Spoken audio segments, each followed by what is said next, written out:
So for those of you that are watching, what is the price range of your turntables? Our turntables, I can give you US prices. Mm-hmm. We have turntables that actually retail for $200, but that's just a plastic one we get made in China, which is a kind of version of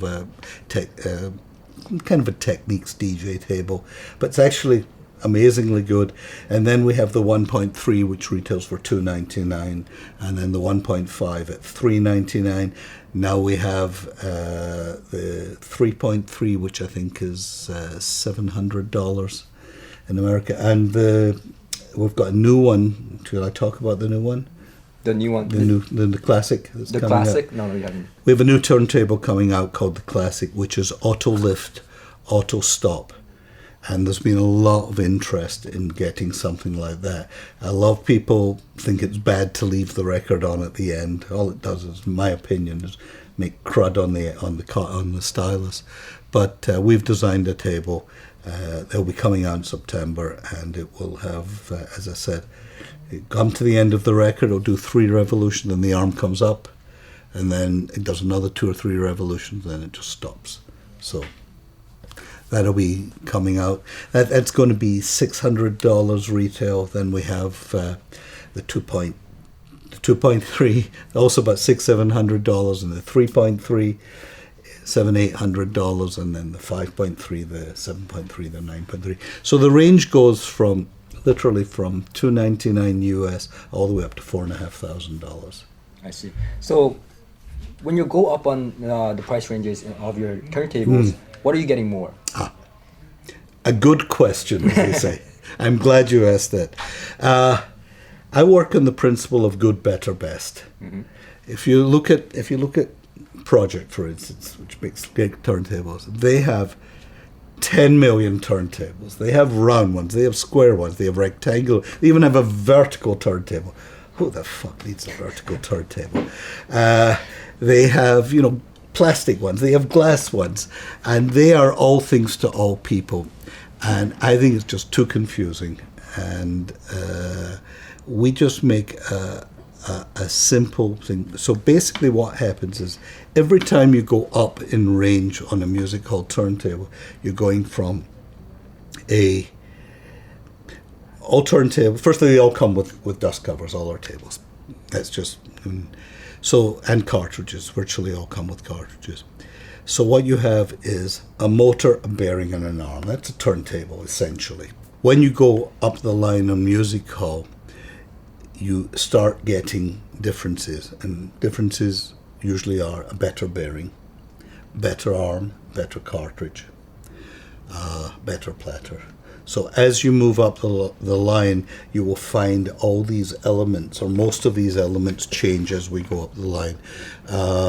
For instance, the 2.3, which is our standard entry level, is a basic turntable. It's one platform. It's got compliant feet and the other components. When you now go to the 3.3, which we've just introduced, 3.3 is the beginning of our series with split plinth technology, using 2 platforms with some sort of isolation in between. So essentially a 3.3 is similar to a 2.3, but it has electronic speed control, and it has the 2 platforms, and it has a Ortophon Red cartridge, which is better than the Music Hall Spirit that's supplied. So there you have some elements. When you go to the 5.3, you have again 2 platforms, but you have a much better bearing in it, better arm, better cartridge.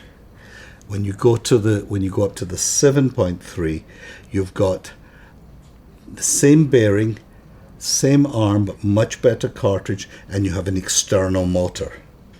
So that makes a big difference, having an external motor. And the motor's on the front left corner when you're facing the turntable. And the reason it's there, if most motors are at the side or the back, and so as a stylus only moves this way when it's playing, if you have the motor here and there's any vibration, it can't enter into the stylus because the stylus goes this way. Right. If you put the motor here and there's anything wrong with it, it can affect the stylus to be picked up. So putting it in the front left corner is a very good thing. And this is an idea I stole or plagiarized from Pink Triangle. They figured that one out. That's a damn good idea. When you go to the 9.3, you've got 3 platforms, again with sorbethane springs, better than rubber springs. You have an external motor, same motor as before, but you have an inverted ceramic bearing, which is much better than the bearing in the 7.3. You have a much thicker acrylic platter. Oh, by the way, on the 7.3 you have an acrylic platter instead of an alloy platter, and has a much better arm and a much better cartridge on it. And all the way up, when you go to the top of the line, the 11.1, you have 4 platforms, but you have 2 motors with a flywheel driving and the top of the line project arm. We don't supply cartridge with that one because at that price range, $4,500, most people want to install their own cartridge. For sure. So in talking about that, what is your sweet spot in your lineup of turntables? What would you recommend to someone that wants, not the crazy, not the budget, but something in the sweet spot?